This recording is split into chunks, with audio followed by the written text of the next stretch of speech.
違う、こんばんは。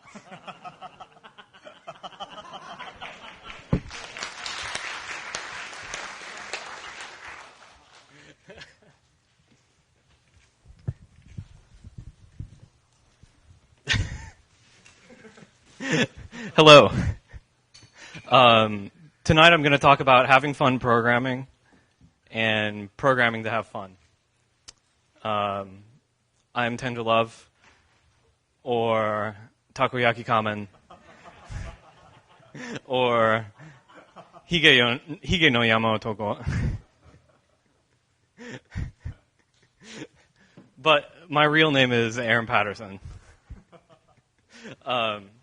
First off, I have to say thank you to my employer. I work for AT&T, and I am lucky enough to be employed to do open source work for AT&T. So because of them, I have enough time to... And he says, how can I enjoy programming? Use Vim.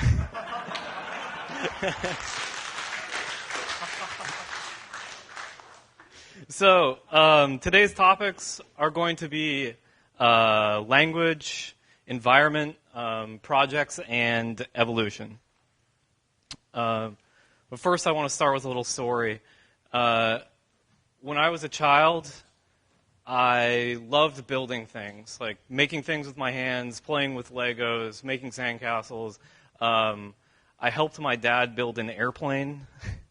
I loved doing these types of stuff, but when I started going to school or went through school, I found that my opportunities for making things seemed to become less.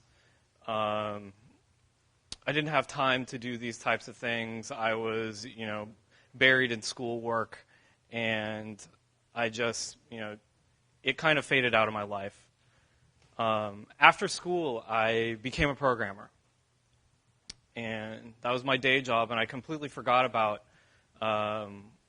what I did when I was, what I enjoyed when I was a kid. I completely forgot about building these things and getting enjoyment from making things.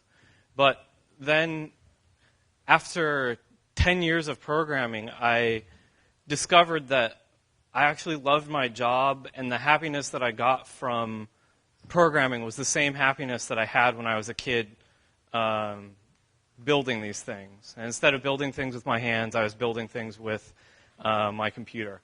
So really what I want to do today is share my joy with all of you. And, of course, using Ruby. So with that, we'll talk about language. Language, I believe, is an important part for having fun programming, and hopefully I can convince you why. First, I have a theory that programming languages are a subset of human languages, and I think this is important. I really think this is important for an important concept for learning to enjoy programming, and I want to convince you all that this statement is true. So I'm going to compare and contrast programming languages with human spoken languages. And first off, we will compare the two. It's possible to share ideas using human language. So we're able to convey ideas to each other through speaking. And I really believe that the same thing is true with programming languages. We can still convey ideas to each other using programming languages. It may not be as expressive as our human languages, but we can still accomplish it. We can also think in human language. We have our ideas, our thoughts are in human language. We solve problems using our human language. But we can also think in code too. When I'm trying to solve problems, I think about the problems in code. So I believe that thoughts are also valid. Code is valid for thoughts too.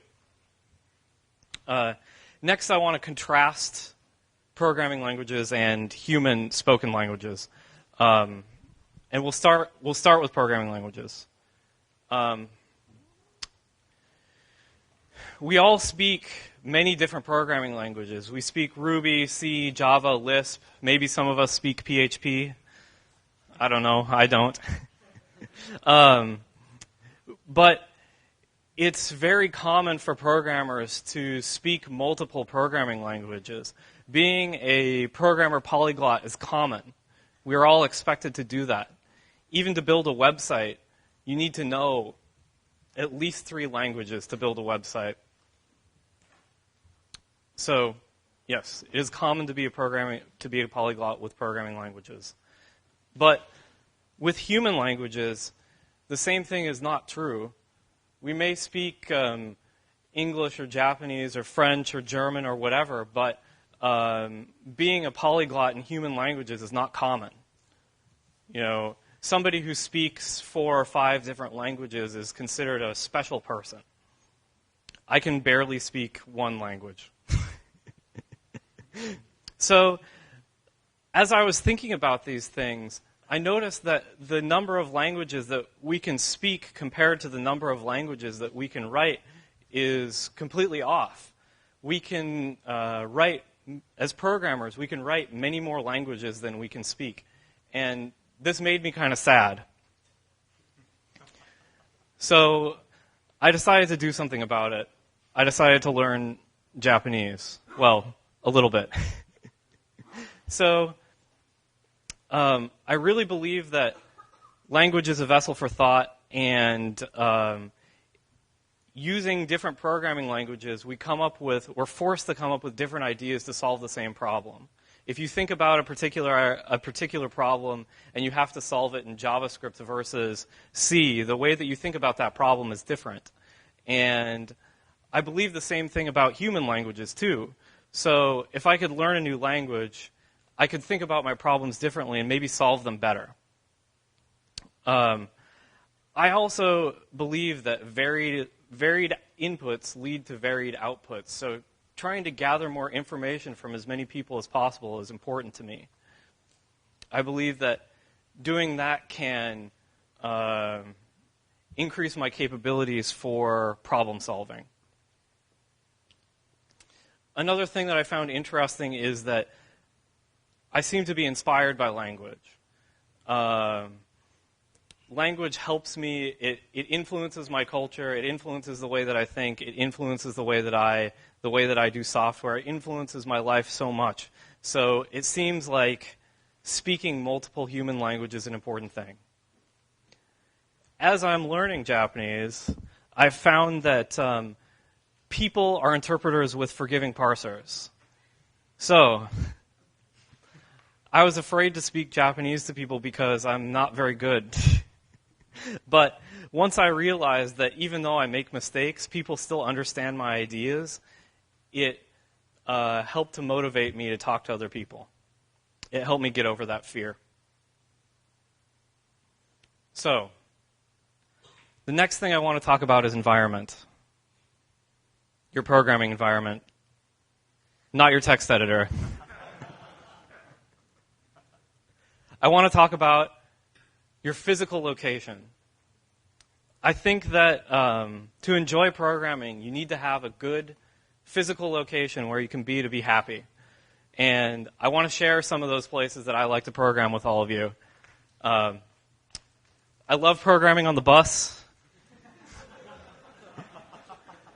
Sometimes I get funny looks, but I seem to do okay. I love programming on the train. Again, I get funny looks, but it's, you know, I seem to be able to focus while I'm on the train. Or at the park. Programming at the park is fun too. Some of my friends really enjoy programming in the tub.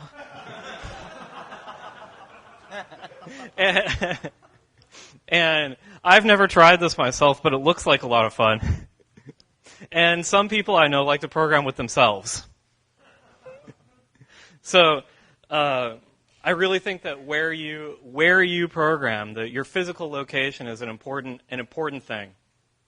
But also another thing that really helps me with programming is hats and wigs. I think I do my best programming while I'm wearing a hat or wearing a wig. And so I want to share some wig styles and hat styles with you so you can get some ideas for, having fun programming at home. And my first and favorite one is the flower hat. And the reason that I enjoy wearing this is because it helps the electrons move through my head so I can think more quickly. I also enjoy wigs. And the reason I enjoy these is because, it might be really cold in the winter. I need to keep my head warm and keep the blood moving. But a really important feature to wearing wigs is that you can store things in them for later use, like snacks or whatever. Russian hats are good too. I use these when I don't want people to bother me. It's just sort of a flag saying, "Hey, I'm busy right now. Just come back later." Disguises are good too.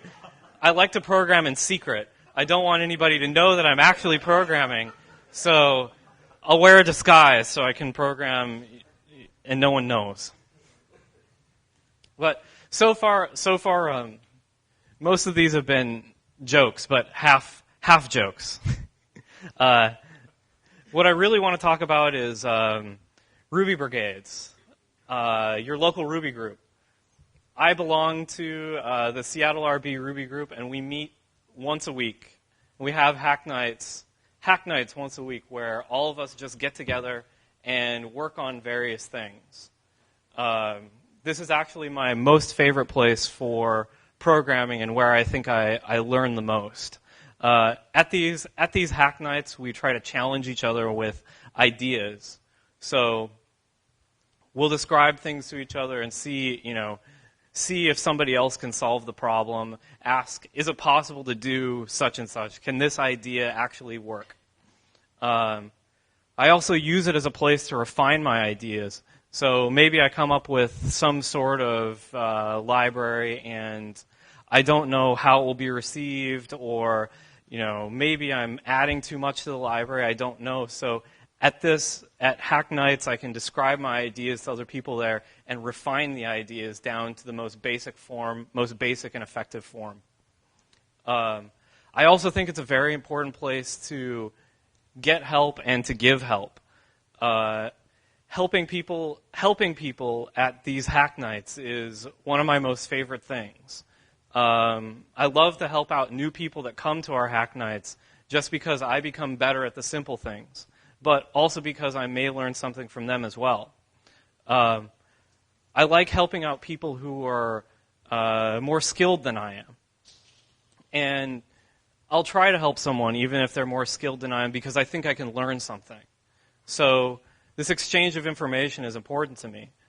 I think we can learn things from other people and teach things to other people as well.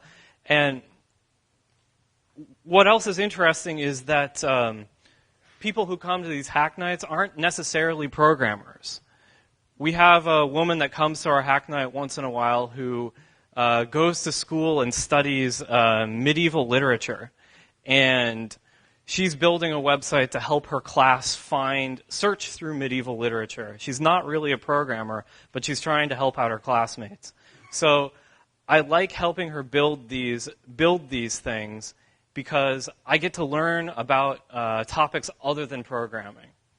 So you don't just learn about programming when you're interacting with these other people at hack nights. Another thing that I really love about hack nights is cake. We seem to always have cake. I think that's my favorite part. Also conferences. I think at conferences you can gain the same sort of knowledge. We can help each other out. It's similar to a Ruby Brigade, but on a larger scale. Especially the hallway track. So at conferences, you go to you may not be interested in the current session, so you go sit in the hallway and hack with other people and learn from other people, and you get exposed to so many different people at larger conferences because people travel to see them. At RailsConf this year, I started a help desk, and I offered for anybody to come see me, come ask me questions about anything, whether it was Ruby or Rails or Nokogiri or anything. Just come by and ask. By the end of RailsConf, I had helped about 12 people. Here, I had helped about 6, and I learned so much from the experience. I met people from all over the world. People traveled from all over the world to this event, and I was able to meet so many people from so many different backgrounds that it was just inspiring. I could learn from so many different viewpoints how to solve problems. There are a few things that were interesting about these interactions that I'd like to share. While I was helping out these people, we fixed 3 bugs in Rails 3. I helped people understand encoding in Ruby 1.9. I helped people parse XML. I helped people parse YAML, too. Those were just a few of the things that I helped out with. But even more interesting is I found 0 bugs in Ruby 1.9. And 50% of the people that came to me were using Ruby 1.9 for their projects. And I thought that was very interesting. These human connections are very important to me.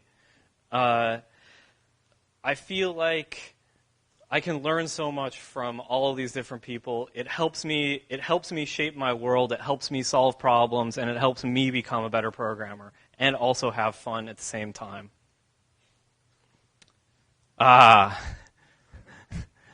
Project section.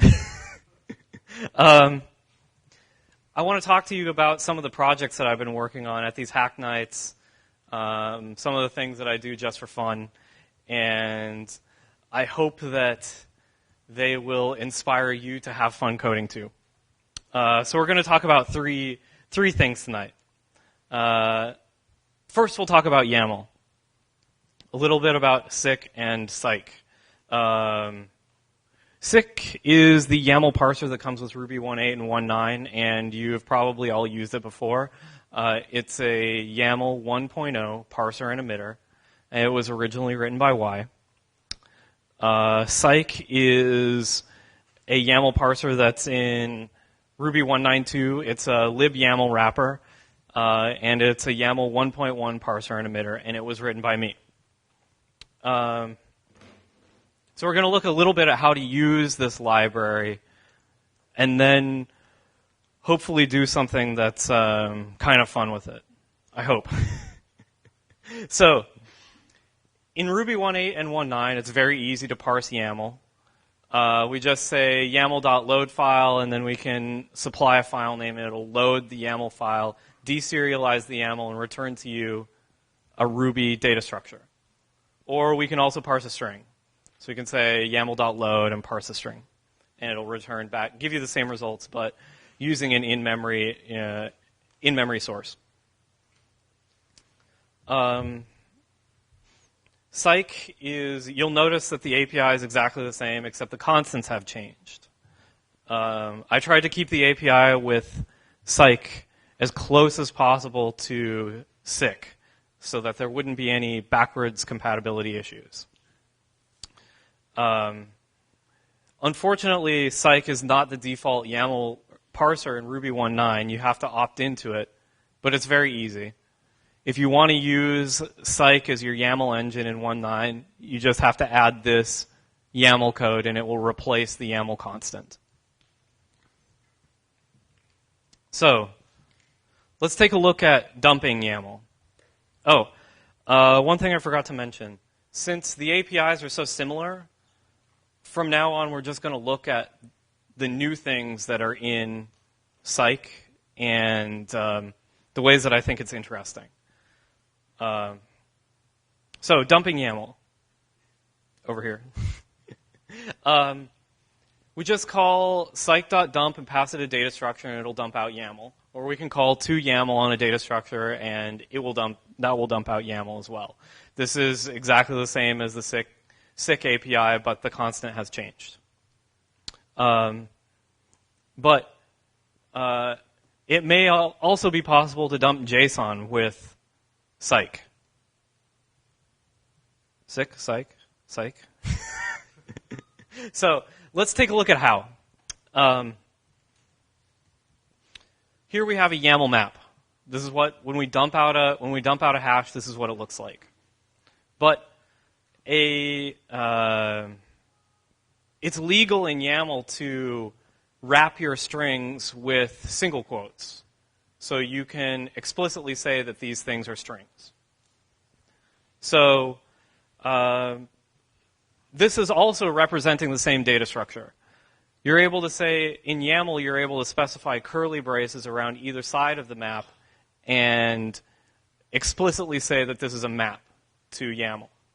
Now, if it weren't for the 3 little dashes at the top, we would be looking at a JSON map. And this isn't an accident. The JSON spec is a subset of the YAML spec. In YAML 1.1, it isn't a full subset, but YAML 1.2 makes it a full subset. I believe the only difference is UTF-32 support or something. I'm actually not sure. I have not run into any JSON that Psych cannot parse. So I'm not actually sure what the differences are. But because of this, I added a toJSON method. So you can say psych.toJSON and provide a data structure, and it will just dump that data structure out as JSON2.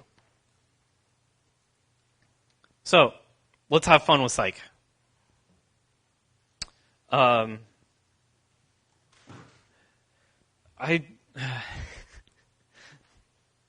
don't know why this is fun. Maybe I'm just weird. But we'll look at it. I want to write a custom emitter with Psych. And this is how you do it. So you define a class. The initializer does something. But the special things that we need to look at are the 2 methods, encodewith and initwith. And those both take a parameter, a coder parameter. When we dump this object, instances of this object, the encodewith parameter is called with a coder object. And we give the coder the information that we want dumped out. So we provide the coder with the information about ourselves that we want serialized to YAML. And when the YAML is deserialized, the instance gets called with initwith, and a coder is passed in. And that coder will have the same information in it that we supplied in the encodewith method. So when we dump this class, the YAML looks like this. And when we load the class, the instantiated object looks like this. And that doesn't seem very special. So what? Right? What I think is really neat about this is we never specify what format it is. Typically, today we have to say YAML instance variables or something like that to define the instance variables that we want dumped from our class. Or when we're dumping with Marshall, we have to define underscore, I think it's underscore dump and underscore load in order to load Marshall data back into our objects. But this API is format agnostic. We know nothing about the format when we're writing this code. And I think that's very powerful.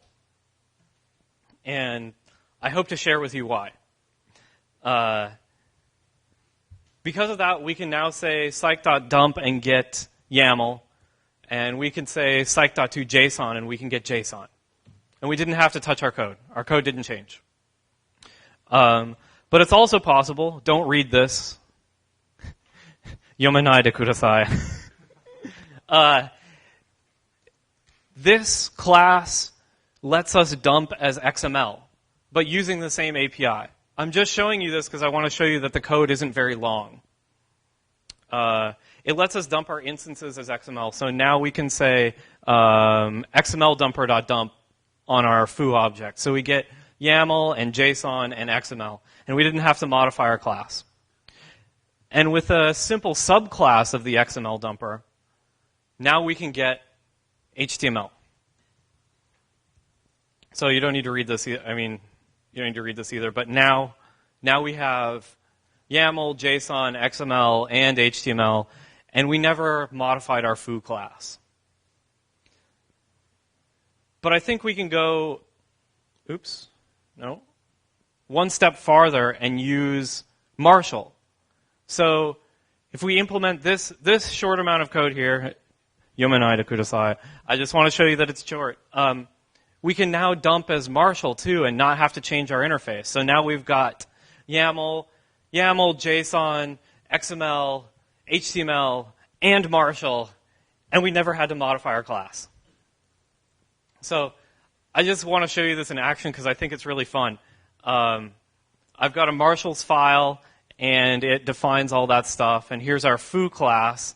And now we can create an instance of the foo class, dump it out as YAML, dump it out as JSON, dump it out as XML, dump it out as HTML, dump it out as Marshall.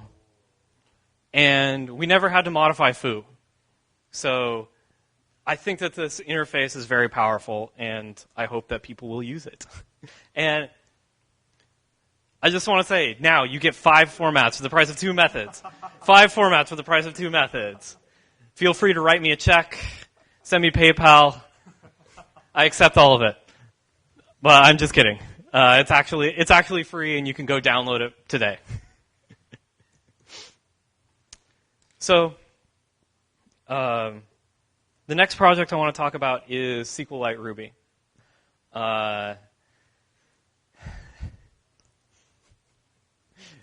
SQLite Ruby is a SQLite 3 wrapper. It was originally written by Jameis Buck, and it was originally a Swig wrapper. Luis Lavena took it over, so he's the current maintainer. And I am his sub-maintainer, I think. I rewrote the back end of SQLite Ruby to be just a C extension and not use Swig. And we'll see how that affects it later. So how do we use it? It's very easy to set up a connection. We can set up a connection like this, just instantiate a new database, provide a file name. No problem. Or we can create in-memory databases too with this special string, :memory:, right there. Using that string, we can create an in-memory database. So I find this very handy when I just need to have a relational database that I may throw away at some point. We can execute SQL statements. This too is easy. The first example shows just executing a straight SQL query. The second one is executing a SQL query with bind parameters. We provide the bind parameters as an array for the second argument.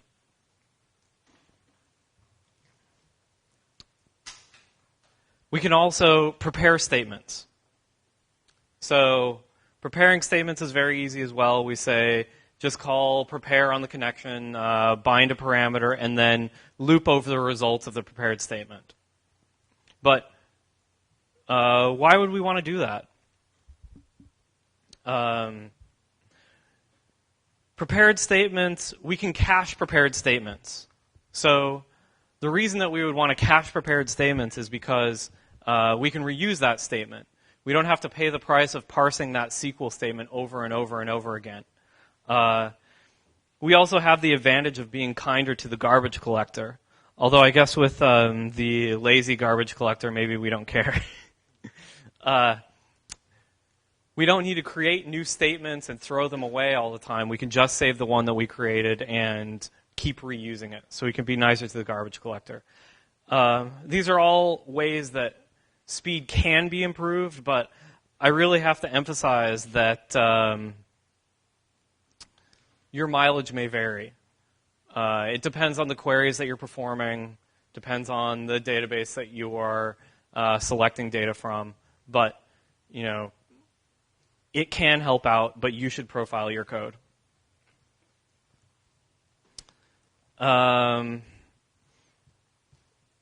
Yes.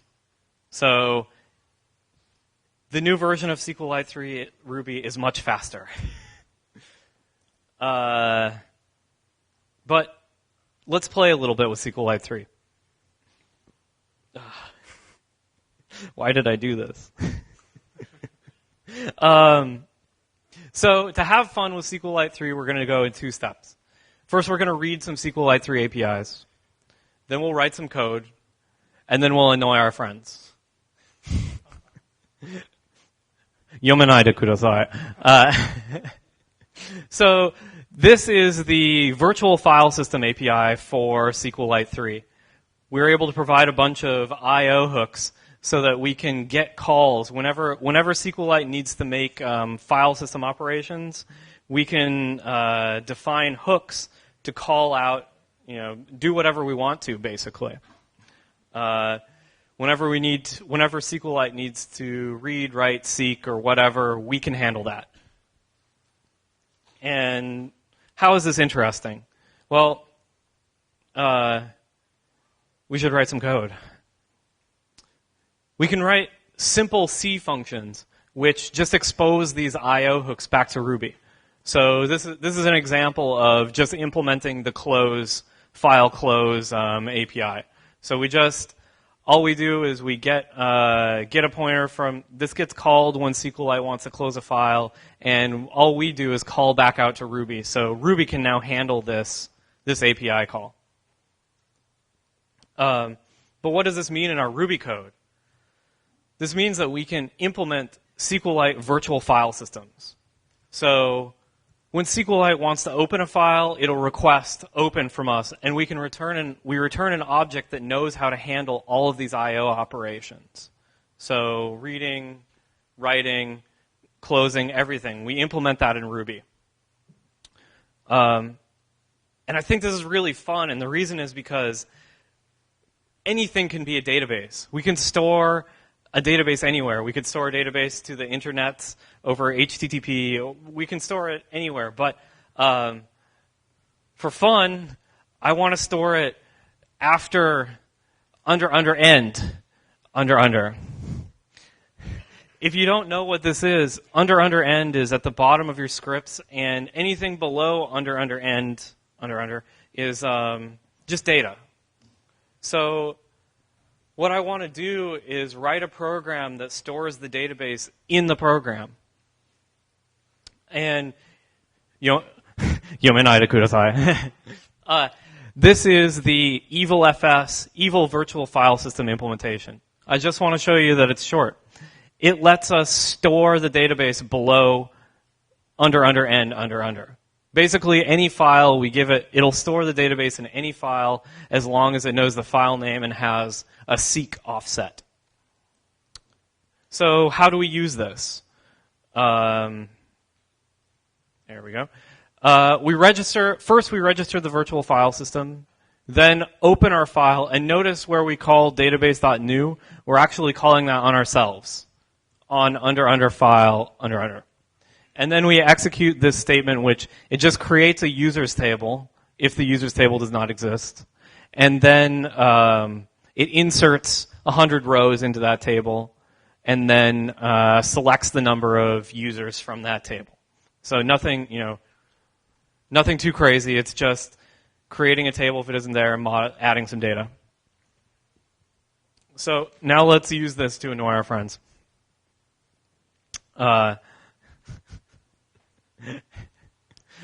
So here we have the evil FS program itself, and you'll notice at the end, here's our under end. We run evil FS and we get back 100 users. There's 100 records. We have 200 now. If we go to the very end of our file, you'll see all of the binary data for the SQLite database stored at the end of the file.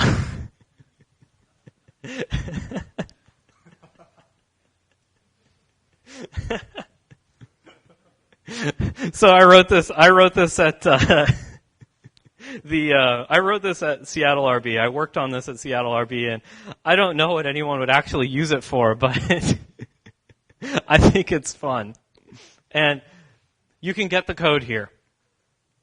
Code is available here. So I want to talk about a little bit about the new functions of SQLite Ruby.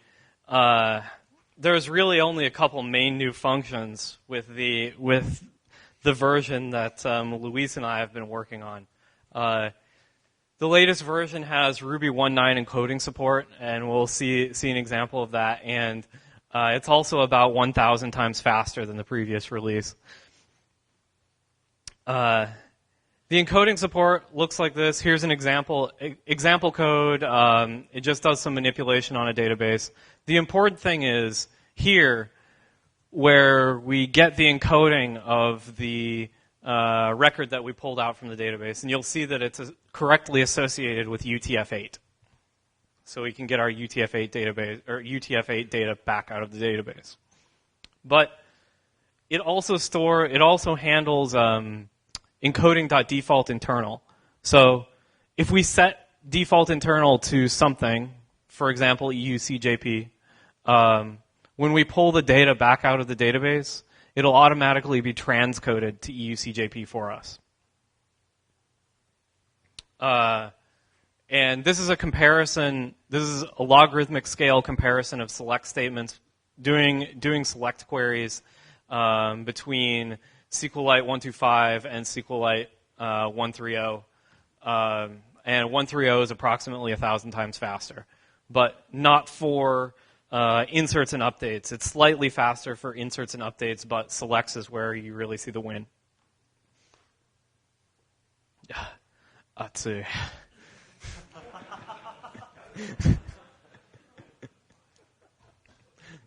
So, I talked earlier about mixing languages, and I'm really happy learning a foreign language because it helps me think about problems in a different language. When I'm trying to formulate ideas, I just practice with myself. I practice in my head. I try to come up with the sentences in English and then come up with the sentences in Japanese and compare and contrast the meanings of both of them. So I love doing this mixture in my head. And it's something I also love doing with computer languages too. So in this example, I want to show you mixing PHP and Ruby. I've done a similar mixture with JavaScript and Ruby, but I think this one is the most fun. So PHP plus Ruby equals Pooby. Pooby is a project that embeds the PHP runtime in Ruby. So it allows us to call functions that are defined in PHP or access data that's defined in PHP. And it also lets PHP call Ruby methods too. So I think the easiest way to explain this is to just look at some code. Here, we instantiate a new PHP runtime and then evaluate some PHP. And then we can pull the value that was calculated back out of the PHP runtime. So this one calculates a strlen and then pulls that value back out. We can also pull objects out of PHP. I think I said earlier I really don't know PHP at all, but apparently arrays in PHP are different than arrays in Ruby. I think they're associative, basically like hashes, I think.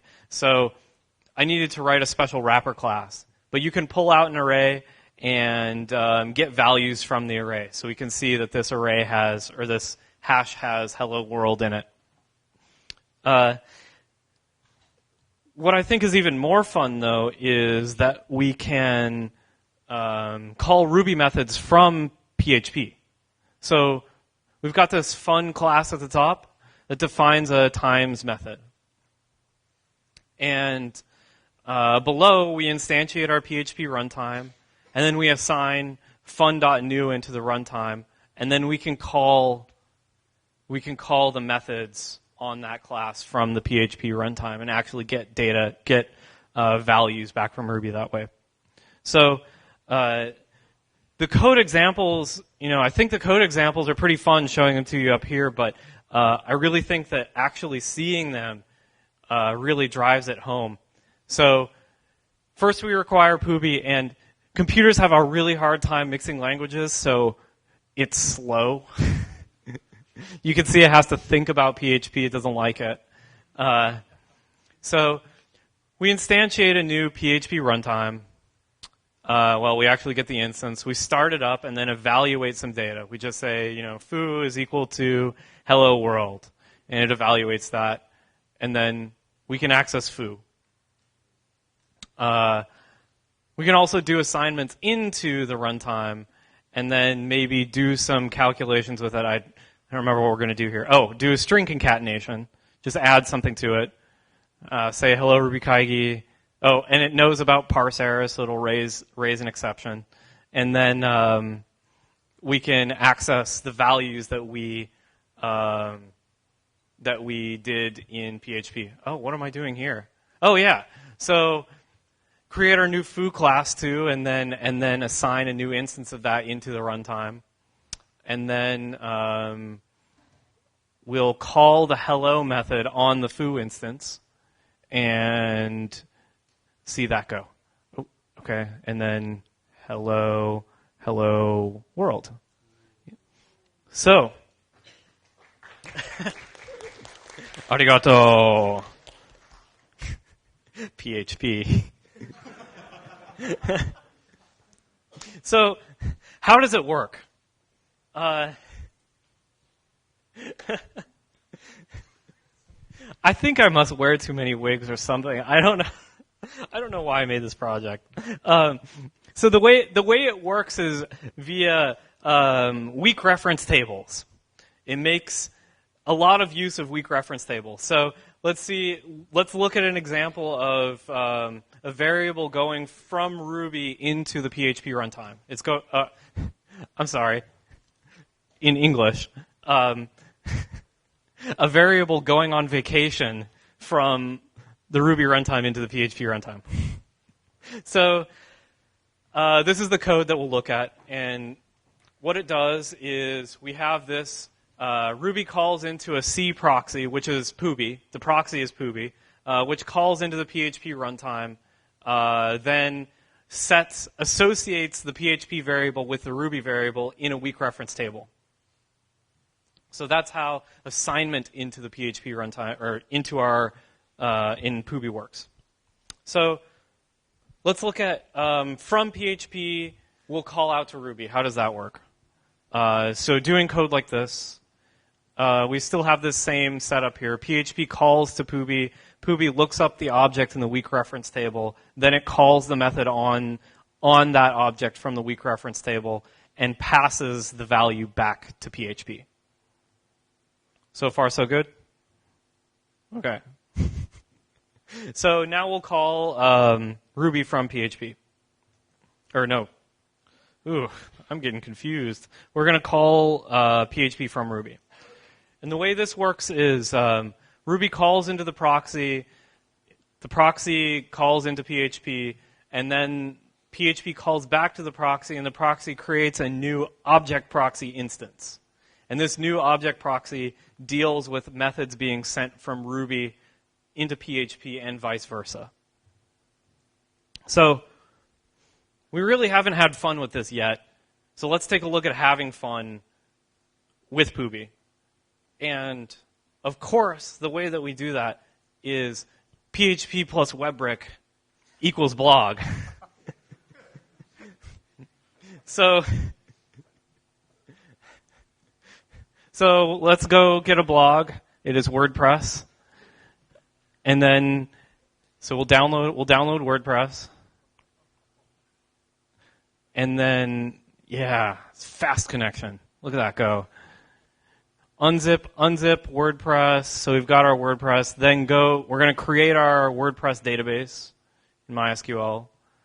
Go into WordPress, and then we're going to run a rack adapter for WebBrick with WebBrick. So, and it's mixing languages again.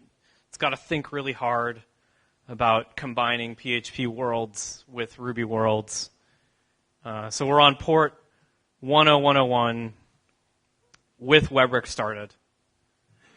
So we'll go to that port, create our configuration file, root is the username. Shh, don't tell anyone. No password. Run the install, set up our title, it's RubyKaigi, and the password is password. Shh. Put my email address in so that everybody can email me. And then log in, and I guess we have to log in. And then make a post. I think we'll make a post here in quick press. Yes.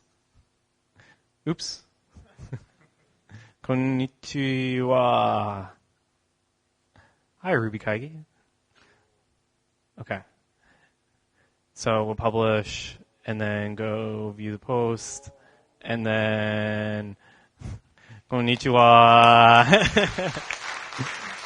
And then we see here that the requests actually all did go through WebRick. So, yes. I guess we don't need Rails anymore.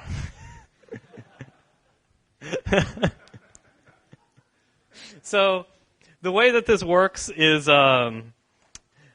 requests are proxied through a rack adapter. Requests are proxied through a rack adapter, and the rack adapter looks like this. Yomanai de kudasai. I just want to show you it's not very long, and the flow of data looks like this. Data comes from our client. It goes into Frac, which is our rack adapter. The rack adapter manipulates the data, sends it into the PHP runtime, and then back up to the client. So, I think I was wearing my flower hat when I wrote this. All right. So the last section is evolution. I really think that doing these types of things, doing these types of strange projects, meeting with so many different people has really improved my code quality. And that's because I'm able to think about ideas in different languages with different aspects, different outlooks on life. And it's taught me a few things that I want to share with you. It's taught me not to fear change. It's taught me not to fear change in my library. So if I do something wrong and I need to change it, I'm not afraid to throw it away and start all over again. It's also taught me not to fear failure, because a library failure is not actually a failure. The important part is the things that we learned along the way and the experiences that we had while creating this thing. I've also learned to answer questions like this, just to see if I could. If anyone asks me, why would you do this? I answer, just because. So, I want everybody to challenge themselves. Challenge yourself, learn a new language, learn a new programming language, learn a new spoken language, do something new, but most of all, have fun. So, special thanks, Matsui Drive, Ofurograma, Zen Spider, and one last thing is a special request from Luis, and I will modify this in a second, from Luis Lavena. He is the, you can't see the name, but Luis Lavena, he's the one-click installer maintainer. He wants to know from people in Japan, people here who use Ruby on Windows, how do you use Ruby? Do you use the one-click installer? Do you use the Windows binary builds? And how can he support you better? So if you have any feedback for him, he really wants to know. He's really curious about Ruby Windows users in Japan. So please email me, and I'll post. I forgot to put my email address in the slides, and I'll do that right away here. So let me know, and telling me in Japanese is fine. I'll translate for him. But thank you very much. 質問は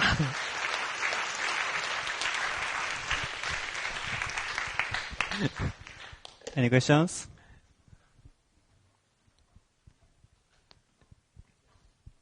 英語お願いします。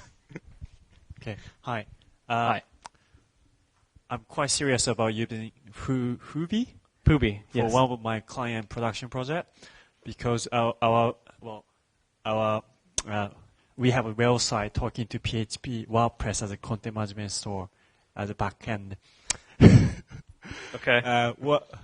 Probably it's suicidal if I actually use it, but probably it might be fun to just hack around how it goes. What would be the potential like risky stuff could happen if you just do that, like compared to, so at this moment it's using XML, RPC or something like that to talk from Rails to your PHP's API or something like that. But if I actually try to use that, what would be the potential risk? Okay, so the question was, should I use Poopy?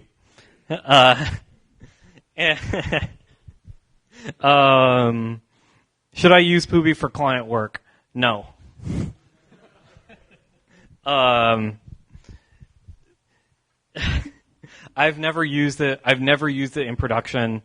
Frankly, the code scares me.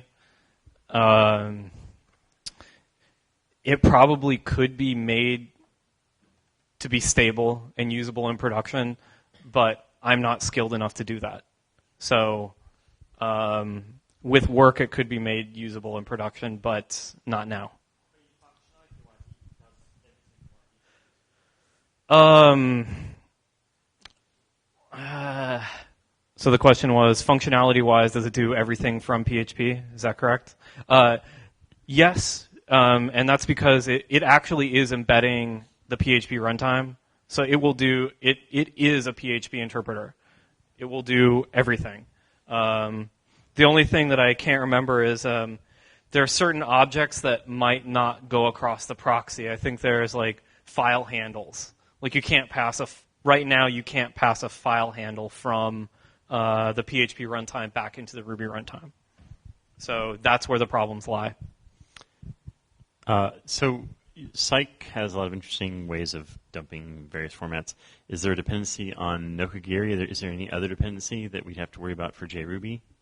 No, that API is only an interface. So if you just define those two methods, then you can it's merely an interface. The code that I showed you used Nokogiri, but it was using Psych internals. So the way Psych works is the way it works is it walks the object tree, the graph tree, and checks to see if you respond to that method. And if you do, then it will pass this coder object in. And the way that I've written Psych is such that you can subclass that. It's just a visitor object. You can subclass that visitor object and insert your own formatter code. So if you wanted to write something that output XML that was independent of Nokogiri, maybe used RexML or something, it's not a problem.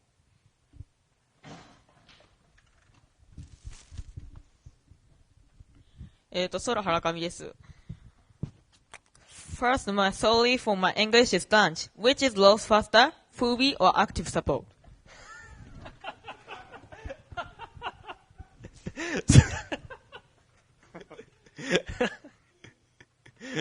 The question was, which loads faster, Ruby or active support?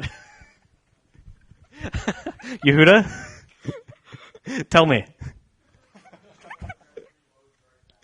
Active support in Rails 3 loads very fast.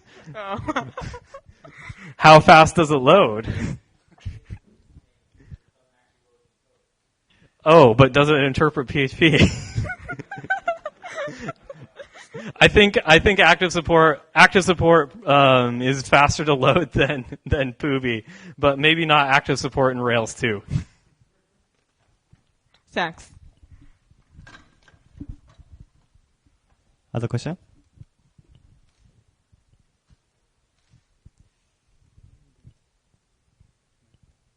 Oh.